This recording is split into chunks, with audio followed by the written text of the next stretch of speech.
हमारी संस्कृति, हमारी पहचान। यज्ञ, योग, आयुर्वेद सदा रहे हमारे साथ। भारत के प्राचीन ग्रंथों एवं आधुनिक विज्ञान का दिव्य संगम, यज्ञ महिमा।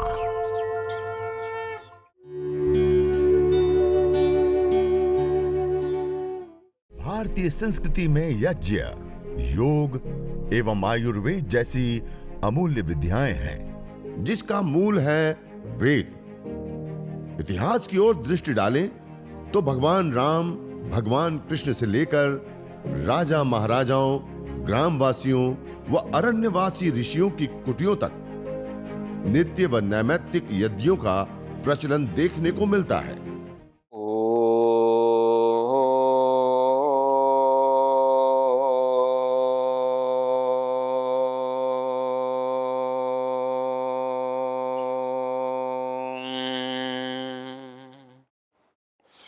ओम भूर्भुवः स्वः तत्सवितुर्वरेण्यं भर्गो देवस्य धीमहि धियो यो नः प्रचोदयात्। ओम अग्निमीळे पुरोहितं यज्ञस्य देवमृत्विजं होतारं रत्नधातमम्।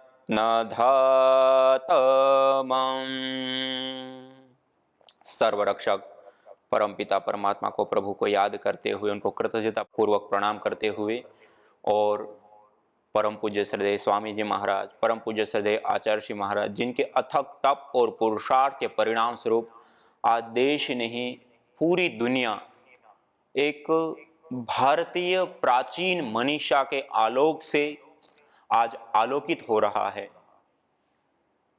उसके यह नीव रूप महापुरुष, ऋषि रूप, ऋषि कल्प महापुरुष आज हमारे सामने हैं।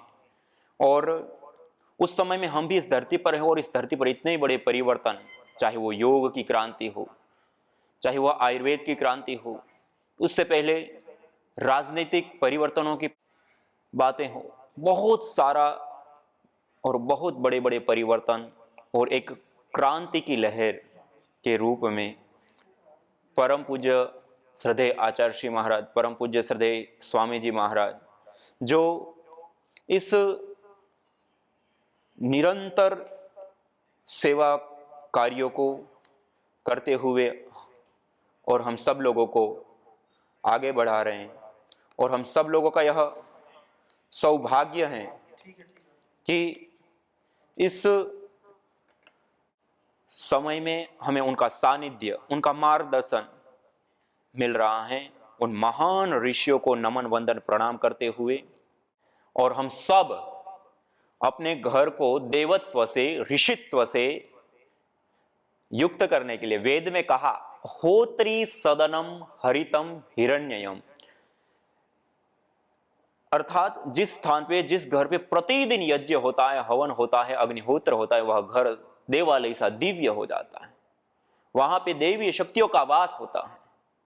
तो ऐसा देवीय कर्म, मानुषी नहीं अपितु मनुष्य होकर के हम देवीय कर्म करने के लिए आज जा रहे हैं। कल भी आप लोगों ने बहुत सारी चीजें सीखी और जानी, और आज विशेष रूप से हम और भी बहुत सारी चीजों को जानेंगे, करेंगे। तो मैं आप सभी का सर्वप्रथम धन्यवाद और इस यज्ञ चिकित्सा एवं प्रशिक्षण शिविर में आप सभी का मैं स्वागत करता हूं। और इस शिविर का आयोजन और इसको आगे बढ़ाने के लिए जब से ये शुरुआत की, वैसे तो शुरुआत ही उन्हीं से हुई, और आज हम सब लोग मिलकर के एक बड़े संकल्प के साथ, एक बड़े परिवर्तन के साथ, एक बड़े लोक कल्याण और प्रकृति के पोषण की ओर जो कदम उठा पा रहे हैं और आगे बढ़ रहे हैं, उसमें हमारे आदरणीय भ्राता श्री किशोर भाई जी, उनका विशेष इसमें सहयोग, योगदान, और रात दिन देखे बिना उन्होंने अपना अहर्निश पुरुषार्थ इस यज्ञ, हवन, अग्निहोत्र को जन जन तक, घर घर तक पहुंचाने के लिए किया है, और आगे भी इसको एक बड़ा विस्तार रूप देने के लिए कृत संकल्पित है। और आप सभी भाई बहन, सभी योग योद्धा भाई बहन तो हम सब मिलकर के इस ऋषि कार्य को, देवत्व के इस कार्य को हम आगे बढ़ाएंगे। तो आइए यज्ञ की पूर्व तैयारी हम करते हैं। यज्ञ की पूर्व तैयारी में ये एक तो छोटा सा इस प्रकार आपने अपने पास में हवन कुंड रख दिया होगा, और इस हवन कुंड के अंदर ये आप देख रहे हैं कि इस प्रकार ये छोटी छोटी समिधाएं, ये आप देख रहे हैं इस प्रकार ये हवन कुंड के अंदर ये छोटी छोटी समिधाएं इस प्रकार से हम डाल देते हैं तोड़ करके। ये मेरे पास गाय के गोबर की लकड़ी है, आप पीपल, बरगद, गूलर, पलास, पाकड़, समी और अलग अलग पाउडंग स्टिक उसका हम प्रयोग कर सकते हैं, आम की लकड़ी है आदि। तो ये गाय के गोबर की लकड़ी है, तो उसको हमने ऐसे नीचे रख दिया और एक ऐसा स्टैंड, इस स्टैंड के ऊपर इस प्रकार से हवन कुंड को रख दिया। और इस प्रकार हवन कुंड रखने के बाद वेदी के हिसाब से ऐसी छोटी छोटी 2 समिधाएं काट ली और उन समिधाओं को ऐसे खड़ी वेदी के मध्य में इस प्रकार से रख दी। और थोड़ा सा रुई, कपास, बाती, रुई को लिया और इसको ऐसे थोड़ा सा फैला करके और उसको हम ऐसे वेदी के मध्य में इस प्रकार से ऐसे लगा देते हैं। और उसके ऊपर थोड़ा सा गाय का घी, ये आप देख रहे हैं इस प्रकार गरम किया हुआ गाय का घी हम रखते हैं। और गरम किया हुआ गाय के घी को श्रु, ये लंबी चम्मच वाले, डंडी वाले चम्मच को श्रु बोलते हैं, और उसके माध्यम से इस रुई को भिगा दीजिए। ये यज्ञ की पूर्व तैयारी, इस प्रकार से ये रुई को भिगा दिया। और नीचे जो छोटी छोटी समिधाएं डाली हैं वो भी थोड़ी थोड़ी हल्की हल्की भीग जाती हैं। और जो हमने 2 समिधाएं रखी उसके ऊपर भी ये आप देख रहे हैं इस प्रकार उन समिधाओं के ऊपर भी इस प्रकार से थोड़ा सा गाय का घी सिंचित कर देवे ऐसे। तो ये समिधाएं भी जब हम अग्न्याधान करेंगे तो अच्छे से अग्न्याधान होगा और अच्छे से ये अग्नि प्रदीप्त हो जाएगी। तो ये पूर्व की तैयारी। और इससे अतिरिक्त 1 या 2 कपूर की टिकिया लेकर के उसको दबाते हैं तो उसका पाउडर हो जाता है। उस पाउडर को इसके ऊपर इस प्रकार से जो रुई रखी और समिधा रखी उसके ऊपर ऐसे डाल दीजिए। तो ये हमारे यज्ञ कुंड के अंदर की पूर्व की ये तैयारी हो गई। इससे अतिरिक्त 8 अंगुल, ये 4 और 4 ये 8, ये 8 अंगुल कहा जाता है। इस प्रकार 8 अंगुल की 3 समिधाएं ले लीजिए। ये हमने 3 समिधाएं ये हमने काट रखी। उन समिधाओं को गाय के घी से, ये गाय का घी है उसको गर्म किया हुआ है, उसको ऐसे समिधा के ऊपर डाल करके इन समिधाओं को पहले से ही गाय के घी से सिंचित करके रख ले। ये हम समिधा धान करेंगे उस समय यह समिधा विशेष रूप से हम काम में लेंगे, समिधा धान करेंगे। तो इस प्रकार गीली कर करके समिधाओं को रख लीजिए, गाय के घी से भीगी हुई समिधाएं ऐसे। सभी लोग मेरे साथ साथ इस प्रकार से ये समिधाओं को गीला कर लेंगे, गाय के घी से भिगा लेंगे।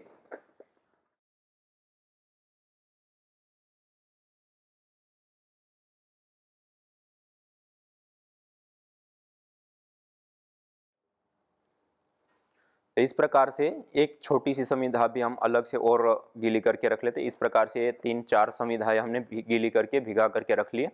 एक हमने ये दीपक लिया है, उसके अंदर बाती लगा दी और उसके अंदर भी गर्म किया हुआ घी इस प्रकार से सिंचित कर दीजिए। गाय का घी इस प्रकार थोड़ा सा गाय का घी सिंचित करके रख लीजिए। और हो सके तो थोड़ा सा कपूर लिया और कपूर को उसके ऊपर ऐसे लगा दिया तो वो जल्दी से अग्नि प्रदीप्त हो जाती है। और एक इस प्रकार से छोटा सा कोई कपड़ा अपने पास हाथ आदि पोंछने के लिए रखें। एक जल के पात्र में थोड़ी सी मात्रा में जल हमने अपने पास रख लिया। और ये यज्ञ की पूर्व तैयारी, एक छोटे से पात्र के अंदर गाय का घी, एक दीपक, एक छोटी सी प्लेट अवशिष्ट जल को डालने के लिए, आचमन पात्र, एक छोटी सी चम्मच और एक प्लेट के अंदर थोड़ी सी हवन सामग्री जिसमें जड़ी बूटियां, अलग अलग जो जड़ी बूटियों का हम आरोग्य के लिए, निरोग्यता के लिए जो प्रयोग करते हैं, पुष्टिकारक, सुगंधित, मिष्ट और रोग निवारक, 4 प्रकार के जो हविर द्रव्य होते हैं उसका सम्मिश्रण करके सामान्य हवन सामग्री तैयार करते हैं, जो पतंजलि योगपीठ से आस्था हवन सामग्री, दिव्य हवन सामग्री हमें उपलब्ध होती है। यदि हमें रोग विशेष के लिए हम यज्ञ करते हैं तो फिर रोगानुसार हवन सामग्री, जिस रोग के लिए जो विशेष हवन सामग्री होती है। आयुर्वेद में कहा आयुर्वेदेषु यत् प्रोक्तम यस्य रोगस्य भेषजम तस्य रोगस्य शांत्यर्थम तेन तेनैव होमयेत। आयुर्वेद के अंदर जिन रोगों की शांति के लिए जिन जिन औषधियों का, जड़ी बूटियों का हम प्रयोग करते हैं रोग को शांत करने के लिए, उन्हीं जड़ी बूटियों से हवन होम करने से वह रोग हमारे शांत होते हैं, दूर होते हैं। तो इस प्रकार ये आप देख रहे हैं अलग अलग रोगानुसार ये हवन सामग्रियां हैं। तो उसके विषय में भी आपको विस्तार पूर्वक बताएंगे कि किस प्रकार से इसका हमें प्रयोग करना। तो रोगानुसार हो तो रोगानुसार सामग्री। और दूसरा एक गुग्गुल, एक धूप का प्रसिद्ध साधन, एक कसेला भी होता है, ये त्रिदोष सामक होता है और पुष्टिकारक होता है, रोग निवारक होता है, ब्रह्मणीय होता है। और ये गुग्गुल का धुनी धूपन कार्य में ये प्रसिद्ध माना गया है प्राचीन ग्रंथों में भी। और अथर्ववेद में कहा न तम यक्ष्मा अरुंधते नैनम सपथो अश्नुते यम भेषजस्य गुलगुलोह सुरभिर्गंधो अश्नुते। जिस व्यक्ति को इस गुग्गुल विशेष की सुरभि सुगंधि प्राप्त होती है, वो कैसे किसी प्रकार के रोग से, ताप से, संतापों से पीड़ित हो सकता है। वो सभी प्रकार के रोग, ताप, संताप, सभी प्रकार के अशुभों से मुक्त हो जाता है, वह व्यक्ति भी और उसका परिवार, उसका घर। जिस घर के अंदर गुग्गुल की धुनी होती है, गुग्गुल की धुनी हमें विशेष रूप से, गुग्गुल है, गाय का घी है। इसी प्रकार एक कलश के अंदर हम थोड़ा सा जल रखते हैं, वह ईशान कोण के ऊपर रखते हैं। और जल सिंचन जब हम करते हैं तब विशेष रूप से इस कलश का हम प्रयोग करेंगे, कलश में रखा हुआ जल। और साइड में थोड़ी सी मात्रा में प्लेट के अंदर, ये जैसे मैंने गोमय समिधा, गाय के गोबर के बनी हुई समिधा, ये पैकेट भी आप देख रहे हैं, अभी पतंजलि योगपीठ से ये बन चुका है, थोड़ी ही देर में आपको सबको वहां पे भी उपलब्ध हो जाएगा। ये गोमय समिधा है, गाय के गोबर से बनी हुई लकड़ी, इसका हम आज विशेष रूप से प्रयोग करेंगे। तो यह आम, पीपल, बरगद, गुल और पलास आदि की भी हम प्रयोग कर सकते हैं। और विशेष करके यदि गाय के गोबर की लकड़ी मिले तो सबसे उत्तम और श्रेष्ठ है, तो इसका भी आप प्रयोग कर सकते हैं। तो ऐसे थोड़ी सी पास में भी अलग से रख लेवे। बीच में जब हम यज्ञ करना प्रारंभ कर देते हैं उस समय बीच में भी आपको आवश्यकता जहां लगे वहां पे आप उस लकड़ी को बीच बीच में भी आवश्यकता अनुसार लगाएं और अग्नि को भी विशेष रूप से प्रभावित ना होने दें। और इस प्रकार से एक कपूर, थोड़ा सा यह अग्न्याधान आदि करते हैं उसके लिए विशेष करके लाभकारी। ये यज्ञ की पूर्व तैयारी। इस प्रकार से हम यज्ञ की पूर्व तैयारी पूरी कर चुके हैं और आगे हम आचमन अंगस पर मंगलाचरण पूर्वक यज्ञ हवन अग्निहोत्र प्रारंभ करेंगे। उससे पहले मैं कुछ महत्वपूर्ण और विशेष जो बातें हैं वो आपके सामने रखना मैं चाहता हूँ। हमारे प्राचीन ग्रंथों में, ये आप देख रहे हैं यज्ञ योग आयुर्वेद चिकित्सा पुस्तक से लेकर के अलग अलग पुस्तकों में हमने ये वैदिक नित्य कर्म विधि पुस्तक, उसमें भी विशेष करके ये सारी बातें बताई हैं। जो यज्ञ हम करते हैं, हवन हम करते हैं, अग्निहोत्र हम करते हैं, उस यज्ञ हवन अग्निहोत्र को करने पर जो अलग अलग लाभ हमारे प्राचीन ग्रंथों में बताए हैं कि इस यज्ञ को, हवन को करने पर कहा एतेषु यश्चरते भ्राजमानेषु यथा कालम च आहुतयो हृददायन तन्नयन्ते ताः सूर्यस्य रश्मयोः देवानां पतिरेको धिवासः।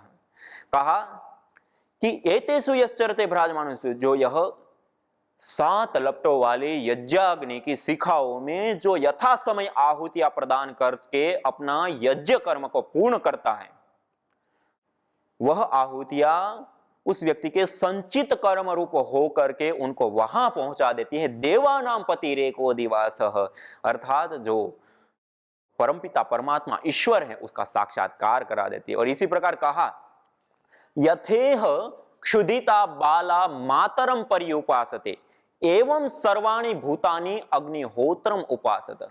जैसे भूख से पीड़ित बालक अपनी माता की उपासना करते हैं,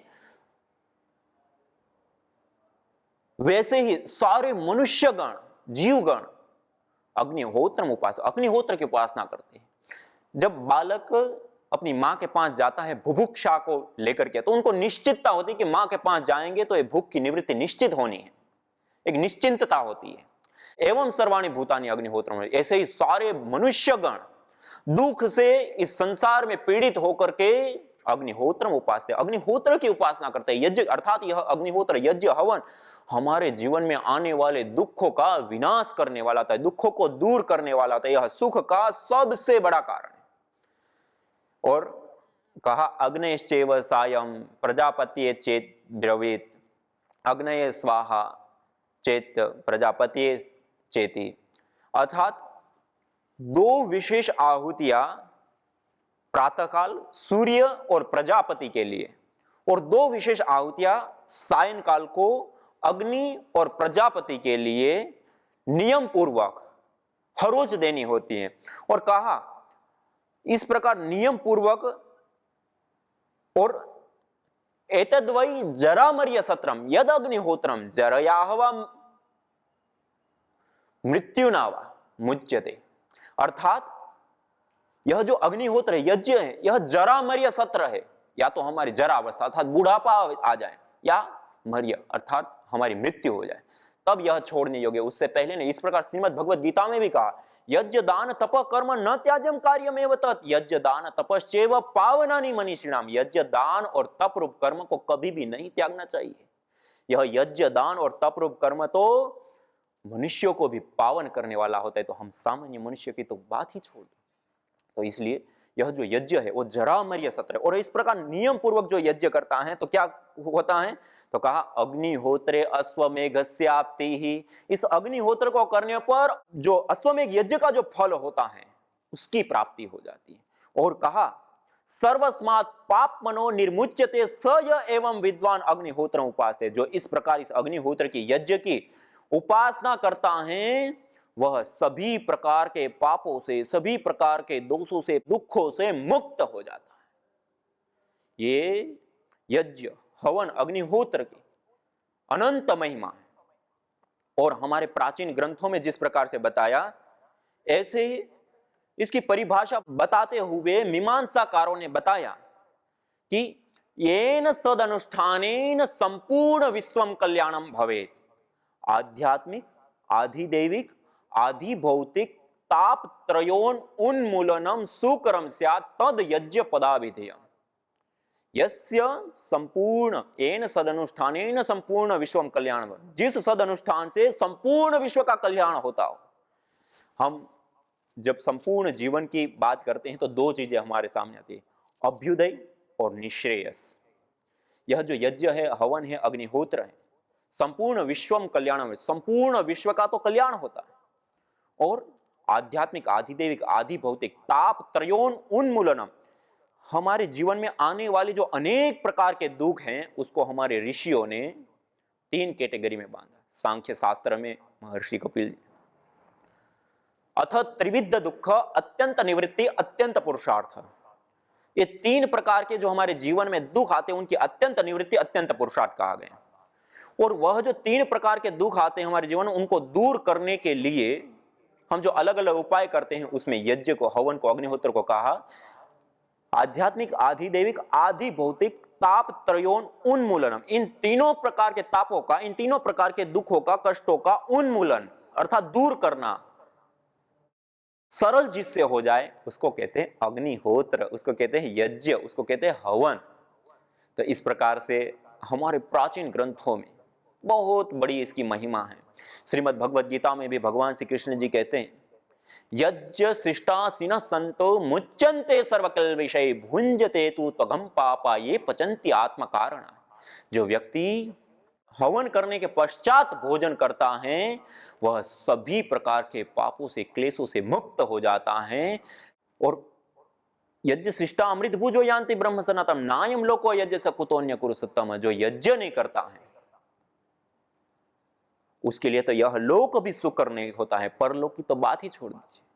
यज्ञ शिष्टा सिन संतो मुच्यन्ते सर्वकल विषय भुंजते तु त्वगम पापा ये पचन, और जो बिना यजन के भोजन करता है वो अन्न का नहीं, वह पापी पाप का भोग कर रहा है, ऐसे कठोर शब्दों में बताया।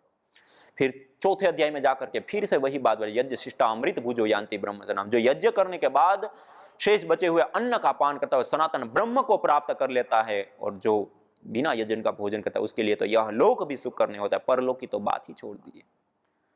और फिर 17वें 18वें अध्याय में जाकर फिर से कहा यज्ञ दान तप कर्म न त्याज्यम कार्यमेव तत्, यज्ञ करना, दान देना और तप करना कभी नहीं त्यागना चाहिए।